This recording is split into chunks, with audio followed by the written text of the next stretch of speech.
आप देख रहे हैं दिल्ली अप टू डेट।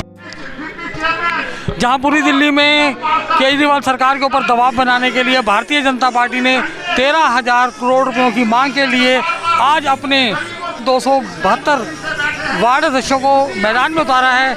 इसी श्रृंखला में हम हैं आनंद पर्वत पर और इसी बीच में हमारे साथ में हैं चांदनी चौक जिला की उपाध्यक्ष प्रीति नैयर जी। चलिए बात करते हैं इनसे। प्रीति जी, दबाव की राजनीति कितना काम करेगी?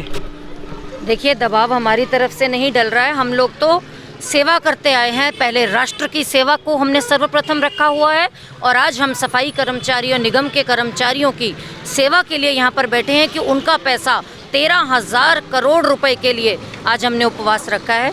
ये दबाव नहीं है, ये हमारी श्रद्धा है उनके प्रति। कोरोना वॉरियर्स हैं वो, उन्होंने उस टाइम पर हमारी सेवा करी है। आज हमारा ये उनके प्रति फर्ज बनता है जिसको हम निभा रहे हैं। प्रीति जी, यहाँ दिल्ली के जो फर्स्ट सिटीजन हैं, तीनों मेयर इस समय धरने पर हैं, केजरीवाल जी नहीं सुन रहे हैं, इसके ऊपर आपका क्या कहना होगा? केजरीवाल जी के पास 5 मिनट भी नहीं है। ये बहुत शर्मनाक है कि प्रथम नागरिक जो वहाँ पर बैठे हुए हैं और आज अभी अभी ऐलान भी हुआ है कि वो अनिश्चितकाल भूख हड़ताल पे बैठ गए हैं। 10 दिन से कड़ाके की सर्दी में वहाँ पर वो लोग बैठे हैं और 5 मिनट के लिए भी केजरीवाल जी ने टाइम नहीं निकाला है उनके लिए। ये हमारे लिए भी बहुत शर्मनाक है और मेरे ख्याल से आपको ये जन जन तक बात पहुँचानी चाहिए कि संवैधानिक पद पर बैठे हैं तो क्या बात भी नहीं सुनेंगे कि आपके यहाँ पर जीते हुए प्रत्याशी निगम पार्षद आपसे क्या कहना चाहते हैं, किस बात की मांग कर रहे हैं? सॉल्यूशन तो बातचीत से ही निकलता है ना। संविधान के पथ पर चलकर सॉल्यूशन निकलता है, बातचीत से, संवाद से।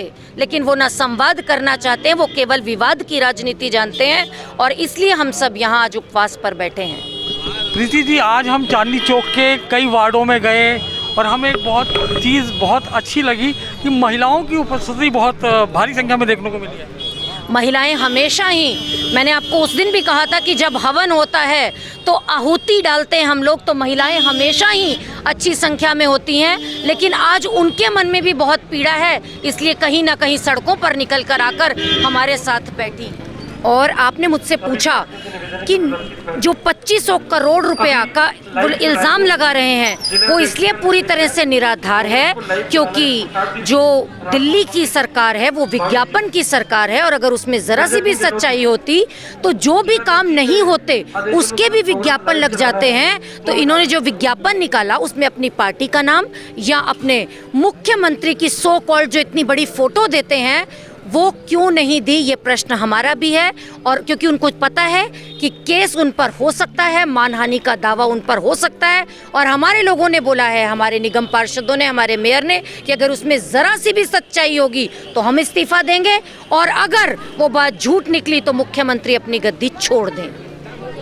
कोरोना काल जैसे पीरियड में जबकि उन्हें सम्मान मिलना चाहिए था अपनी सर्विस देने के लिए, उन्हें सम्मान मिलना चाहिए था डॉक्टर्स को, नर्सेस को, पेंशनर्स को, सफाई कर्मचारियों को, जिन्होंने अपनी जीवन की चिंता ना करते हुए हम लोगों की सुरक्षा के लिए, आम जनता की सुरक्षा के लिए दिन रात ज़मीन पर उतरकर काम किया। उनका पैसा, उनको सम्मान देने की जगह जो उनका हक का पैसा था वो भी दबाकर वो बैठ गए। ये सफल प्रदर्शन है, सफल शांतिपूर्ण उपवास में आज हम बैठे हैं और जो अगर केजरीवाल की दमनकारी नीतियां सही नहीं हुई हैं, ये सचेत नहीं हुआ तो ये आगे भी जारी रहेगा। मेरा ये मानना है कि अरविंद केजरीवाल जी को खुलकर आकर सामने आकर स्टेटमेंट देनी चाहिए। या तो उनके 13,000 करोड़ रुपये आकर दें कि कैसे देंगे, अगर नहीं देने तो अपना एक स्टेटमेंट जारी करें कि मैंने इनके नहीं देने।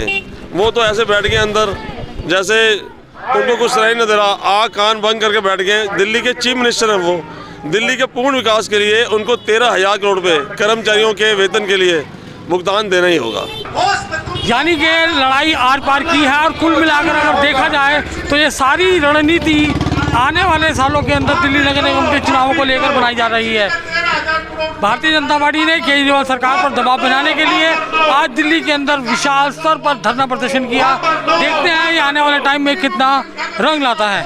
आज के लिए इतना ही, शीघ्र मिलते हैं एक नए एपिसोड के साथ, तब तक जय हिंद, जय भारत।